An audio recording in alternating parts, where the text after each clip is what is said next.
previous Rebbe, when he came to America, made this very strong emotional statement.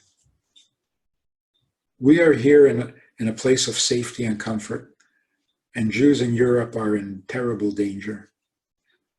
Are we better than them? Is this supposed to tell us that we deserve better than those Jews? Not so. Here's what the Rebbe said. I consider every Jew in Europe a tzaddik, even if he doesn't put on tefillin. A tzaddik. That's a Jewish leader. That's Jewish thinking. We are never the accusing angel. Let's talk about one particular mitzvah that we can all improve in, and that is the mitzvah of loving your fellow Jew. Ahavas Yisrael. We really don't need to justify at all the mitzvah of loving your fellow Jew as yourself, which seems to be a little particular, a little parochial. Why only your fellow Jew? Nobody gets bent out of shape if you love your children more than the neighbor's children. If you put their interest before others, if you put your family before others, if you put your community before others, if you put your nation before others. There's absolutely nothing wrong with that. In fact, if you can't find the motivation to take your own seriously and responsibly, then how can you be expected to extend that to others? So yes, you have to love your fellow Jew as yourself. There's a separate mitzvah of loving the stranger, but it doesn't say as yourself, because that may not be possible. If it's not your flesh and blood, you can't really love him as yourself. So it's a different kind of love. But the mitzvah involves a number of responses.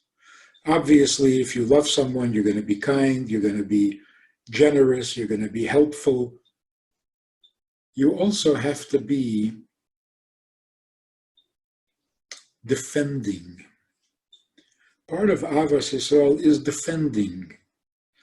Like the famous Rabbi Yitzchak of Barditchev, the great lover of his fellow Jews. How did he express his love?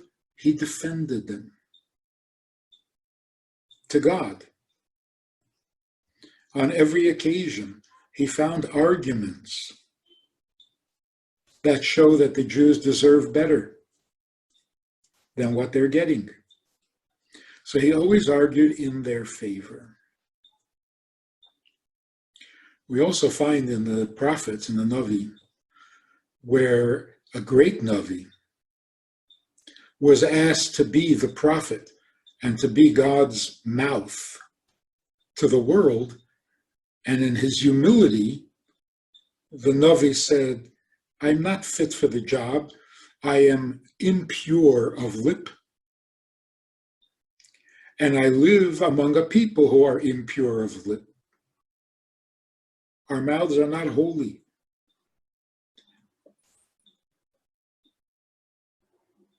God was very critical of this Navi. How dare you speak that way of the Jewish people? And an angel had to come with a burning coal and place it on his lip and purify his mouth because he said something negative about Jews. Now, first of all, he was a perfect saint. If anyone is in a position to criticize, certainly he was in a good position. He was not guilty or subject to the same failings as the people.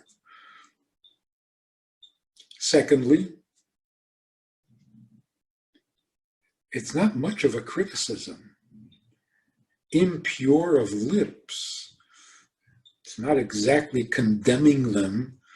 It's not passing judgment of punishment or suffering, God forbid. It's a slight, but it's a slight. And yet, it was so offensive to God that he had to wash his mouth with soap. So if a prophet has to be careful what he says about the ordinary folk, certainly ordinary folk have to be careful what they say about the Jewish people, about Jews in general, and about an individual Jew. So part of the mitzvah of loving your fellow Jew is to always defend. Moshe, when God was angry at the people, defended the people.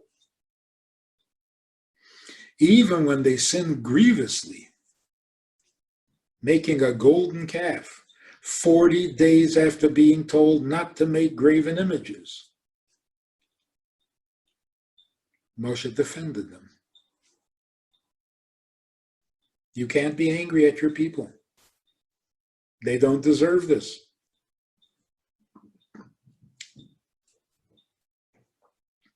So we know that every time a Jew does a mitzvah, he creates a defense angel, an angel who will defend him, who will come before the heavenly courts and bring evidence that you did good, you're a good person, you mean well, you deserve all the blessings. When you do a sin, you create an angel who will act as the prosecution.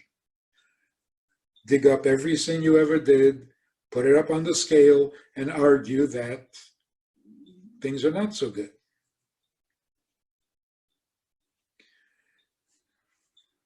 Those are called the condemning angels.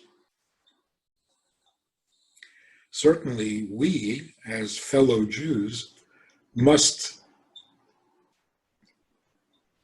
play the role of the defense lawyer, not of the prosecution. And that's why, even if we find in Torah that a person who commits this sin is punishable by this consequence or this punishment, our job is to argue that the person did not commit the sin, it wasn't intentional, it was out of ignorance, and even if he did do it, he also did many good things. We always argue in favor of the Jew. We never take the role of the prosecution.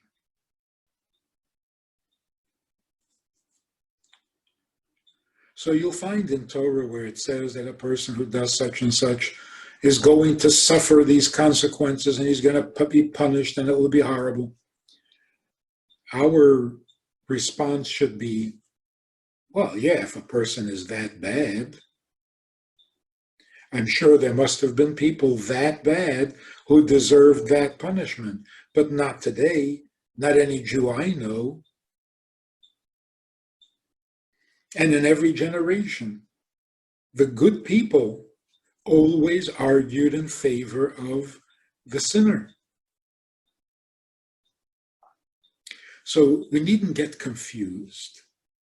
Doesn't it say in the Torah, if you do this sin, you're going to get, well, if you were intentional and if you were malicious and if you knew better and if all sorts of conditions.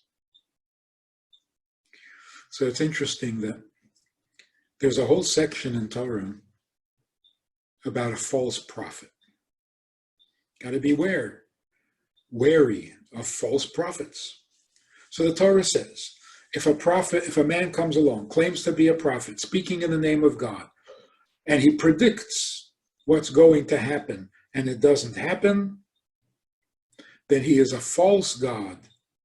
He should not be listened to. He should not be allowed to continue. However, if he's predicting some punishment or disaster, and it doesn't happen, this does not disqualify him. This does not prove that he is a false prophet. Because there are many things that God said would happen that would be terrible, and it didn't happen. Why? Because Jews did mitzvahs, Jews did tshuva, and that changes the verdict. However, if he predicts something good is going to happen, and it doesn't happen, then you know he's a false prophet. Now, why wouldn't you argue that that also doesn't disqualify him? God told him to predict good things, but then people went and messed up.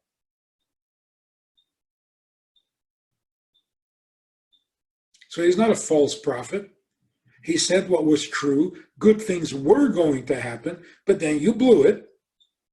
You messed up, and now the promised good will not be delivered because you no longer deserve it. So we see, when God promises good, it's unconditional. When God promises, God forbid, negative, you can always fix it. It doesn't have to happen.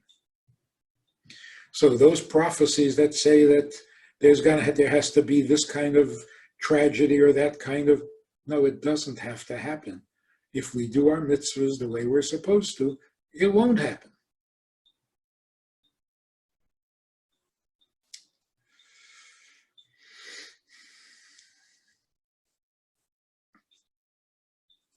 So, essential to the mitzvah of loving your fellow Jew is to always find a defense, to always see them as positive, to always see them as deserving. And that might be a little challenging because there are so many statements in Torah about dire consequences.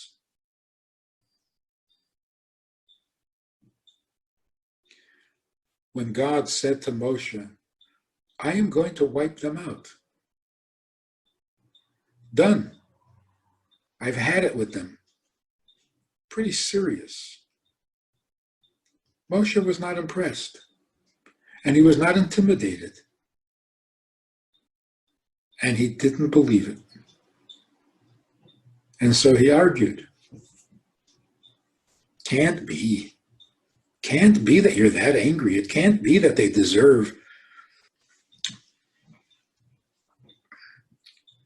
That's what a Jewish leader does. That's what every Jew does. So if it comes to a choice of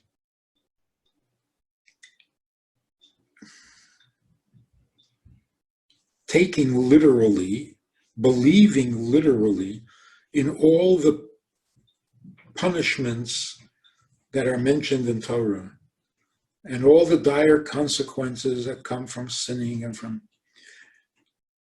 you have to believe it's all true. It's in the Torah. On the other hand,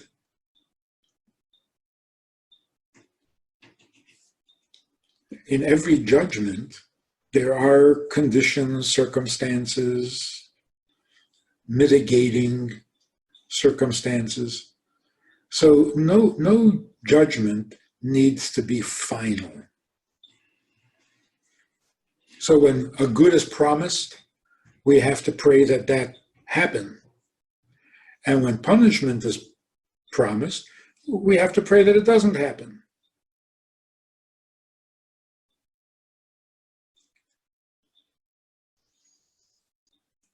we see in the Torah itself, God looks at every Jew as a tzaddik. Amech kulam tzaddikim. In God's eye, every Jew is righteous and every Jew is deserving of a portion in the world to come. Well, then what about all the punishment that God promises? The punishment fits the crime. If the crime is horrible, terrible, spiteful, malicious, evil intention, then yes, then this is the punishment. But God doesn't see Jews as malicious and intentional, even if the Jew claims to be malicious. So it's like the 6-year-old who gets angry at his mother and says, "You're not my mother anymore."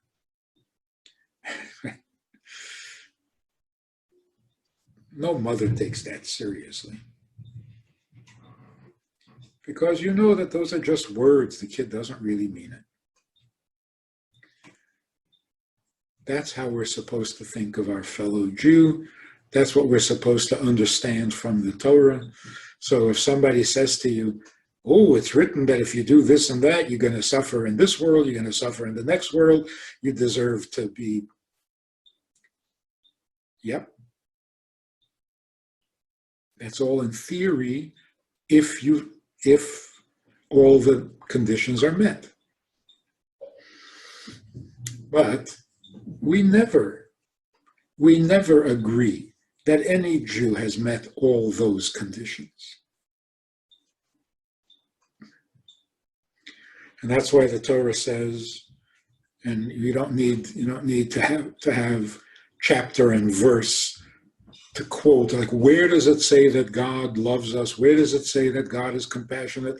Where does it say that God is forgiving? Where does it say that God is long to anger? Where does it say all these things? That's the whole Torah. So in the Torah it says that Jews are all righteous, that they're the apple of God's eye, and that anyone who criticizes the Jew is sinning and needs to have his mouth washed out, even if the person criticizing is himself not guilty of any of those sins. But certainly, if we ourselves are not so righteous, why would anybody take the position or the role of the prosecution, of the accuser? We refer to the Satan as the accuser. And God doesn't want to hear from the Satan. So to upgrade our Avas Yisrael, we have to increase in our defense of every Jew, which really means our opinion of every Jew. What do you see when you look at a Jew? A sinful, corrupt, evil person? It's not exactly a good description. It's a godly soul that is a piece of God from above. Even the animal soul of a Jew is not all bad by its nature. It is, even by nature, kind and compassionate. And if a Jew does make mistakes and does commit sins and claims to do it intentionally, ask him to explain what a sin is. Ask him to explain what that punishment is. What does it mean to suffer after you're dead? If he doesn't know what it means, then he hasn't really been warned. He hasn't really been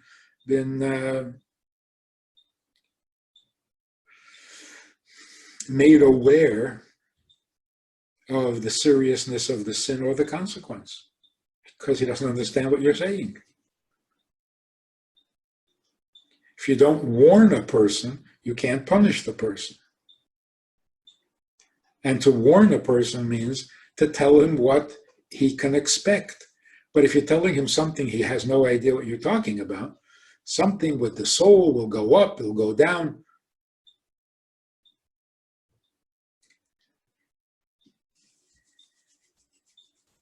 So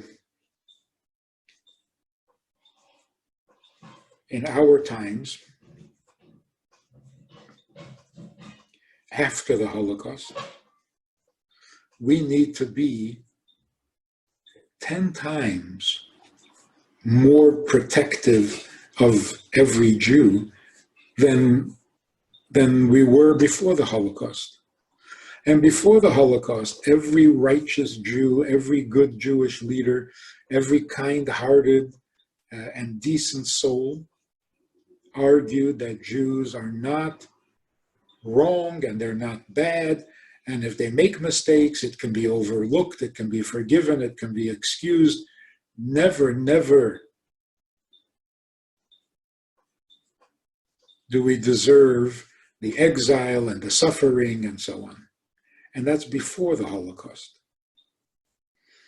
Now, after a Holocaust, how could you possibly argue that what it says in Torah about evil people is referring to the Jew of today?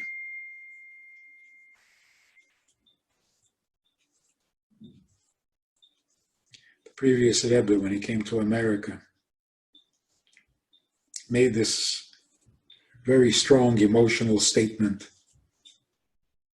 We are here in a place of safety and comfort, and Jews in Europe are in terrible danger. Are we better than them?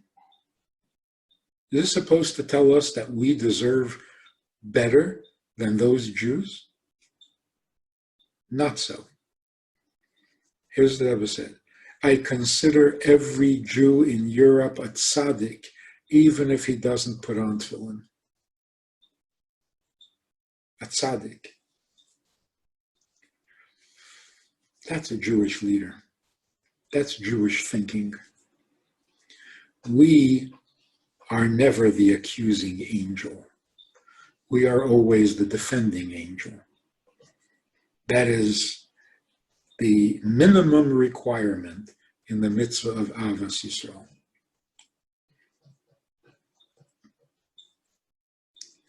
Part of the mitzvah of Purim is to share food products.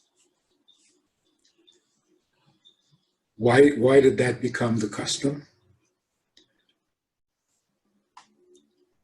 Because the Jews at the time of the event of Purim were not really united. One person would not eat at another person's house, not trusting the kashrut. After the miracle happened, the differences between them kind of faded, and they felt united. Yes, we are the Jewish people. We are the Mordechai. We are the Mordechai people. And then they shared their food because they trusted each other again. So one of the themes of Purim is the unity of the Jewish people. Now, obviously, this doesn't mean that you'll eat from a person's house when the guy tells you that the food is not kosher. But a Jew who keeps kosher and tells you his house is kosher, there's no reason to suspect. So this is the occasion, a good occasion, to strengthen our Avas Yisrael, to focus on the fact that the Jewish people are awesome, if not in your evaluation, in God's evaluation. It's a very interesting. God tells Moshe to go notify the Jewish people in Egypt that the time of their redemption has come. Moshe says, but what if they don't believe me? How will I convince them? And God was critical of Moshe What do you mean they won't believe you? Why are you accusing Jews of not believing?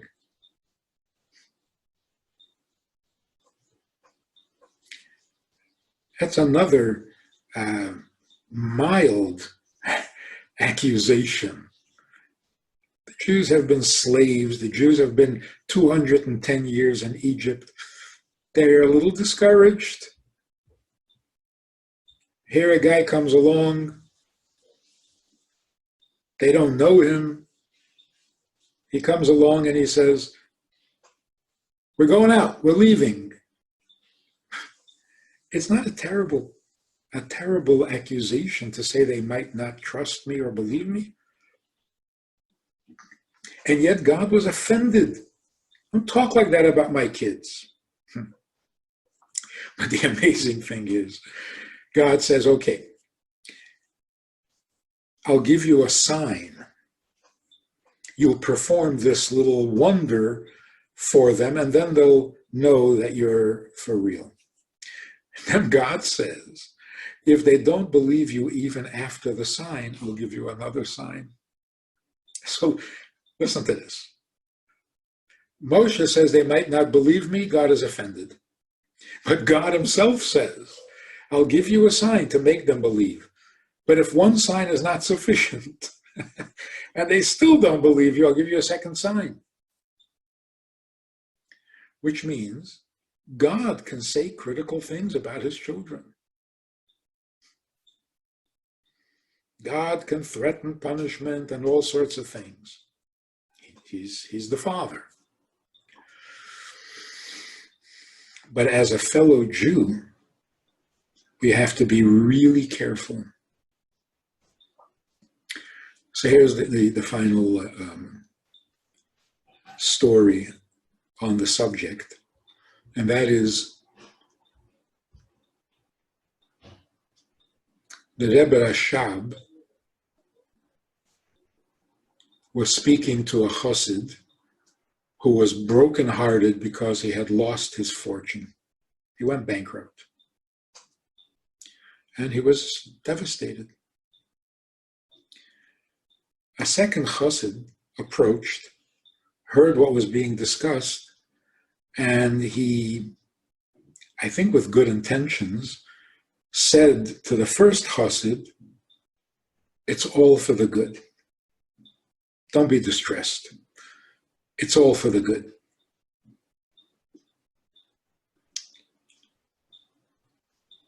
Everything God does is for the good. A short while after that, the second chassid lost his fortune. And he came to the Rebbe Rashab and he was devastated. He was distraught. The Rebbe said to him, this happened to you because you justified God when the other chassid lost his fortune. You were supposed to be on his side. You were supposed to empathize with him, not justify it. And the consequence is that now you lost your fortune. The way to fix it is take out a loan. You still have some good credit. Take out a loan and give it to the other chassid and get him back on his feet. Let him start a business and get back to work. And then God will bless you that you will also. So here's such a strong, clear indication. You never justify the suffering of a fellow Jew. It's never okay with you. Even if you think you can explain it. It's not your job. It's not your job to bring down criticism and condemn Jews. There's an angel in charge of that, called the Satan. Let him do it. You argue in favor of Jews. And particularly in this happy month of Adar, where God showed that the Jewish people are special to him, even when they're in exile, even when they're partying with Ahasuerus.